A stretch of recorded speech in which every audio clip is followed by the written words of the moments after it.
ఇప్పుడు ఏఐని ఎంతలా వాడుకుంటున్నారంటే ఉదయం లేచిన దగ్గర నుంచి రాత్రి పడుకునే వరకు ప్రతి చిన్న పనికి కూడా ఏఐ పైనే ఆధారపడుతూ ఉన్నారు. కోడింగ్ రాయడం, ఆఫీస్ పనులు చేసుకోవడం మాత్రమే కాకుండా రోజు ఎదురయ్యే విచిత్రమైన సమస్యలకు కూడా ఏఐ అద్భుతమైన పరిష్కారాలే చూపుతోంది.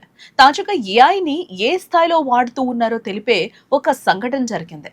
మధ్యప్రదేశ్లోని ప్రసిద్ధ ఉజ్జయిని మహాకాళేశ్వర్ ఆలయానికి వెళ్లిన ఒక యువకుడు తన చెప్పులు పోతే ఏకంగా చాట్ జీపీటీ సాయంతో వాటిని వెతికి పట్టుకున్నాడంట. ఈ విషయం ఇప్పుడు సోషల్ మీడియాలో హాట్ టాపిక్ అయిపోయింది. గోవాకు చెందిన యువకుడు మహాకాళేశ్వర ఆలయం దర్శనానికి వెళ్ళాడు.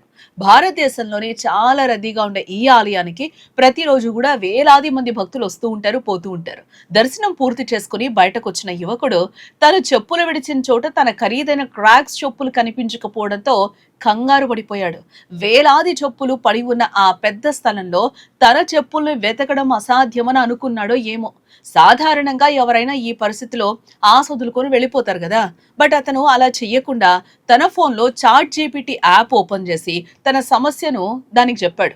రద్దీగా ఉండే ఆలయంలో నా క్రాక్స్ చెప్పులు పోయాయి, వాటిని ఎలా కనుగొనాలి అని ఏఐనే అడిగాడు. చాట్ జీపీటీ మనుషుల ఆలోచనలు విశ్లేషించి కొన్ని సలహాలు ఇవ్వడం జరిగిందంట.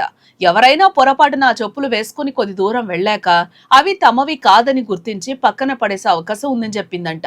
అలాగే జనాలు ఎక్కువగా తోసుకుంటూ వెళ్లే దిశలో చెప్పులు ముందుకు కొట్టుకుపోయే ప్రమాదం ఉందని, అదే కాదు అంటే సెక్యూరిటీ లేదా క్లీనింగ్ చేసే వాళ్ళు వాటిని పక్కకు నెట్టివేసే అవకాశం ఉందని లాజిక్స్ చెప్పింది ఏఐ.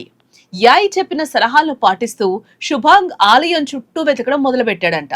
షాకింగ్ గా చాట్ జీపీటీ ఊహించినట్లుగానే తన చెప్పులు ఉన్న ప్రదేశానికి కొద్ది దూరంలో వేరే చోట పడి ఉండటాన్ని చూశాడు. ఏ విచిత్రమైన అనుభవాన్ని అతను సోషల్ మీడియాలో వీడియో రూపంలో పెట్టడంతో అది కాస్త వైరల్ గా మారింది. ఆర్టిఫిషియల్ ఇంటెలిజెన్స్ కేవలం పెద్ద పెద్ద పనులకే కాకుండా ఇలాంటి రోజువారీ సమస్యల పరిష్కారంలోనూ అద్భుతంగా పనిచేస్తుందని నెటిజన్స్ కామెంట్స్ చేస్తూ ఉన్నారు. టెక్నాలజీని సరైన రీతిలో వాడుకుంటే ఎలాంటి కష్టమైనా ఈజీగా సాల్వ్ చేసుకోవచ్చని ఈ ఇన్సిడెంట్ ప్రూవ్ చేసింది.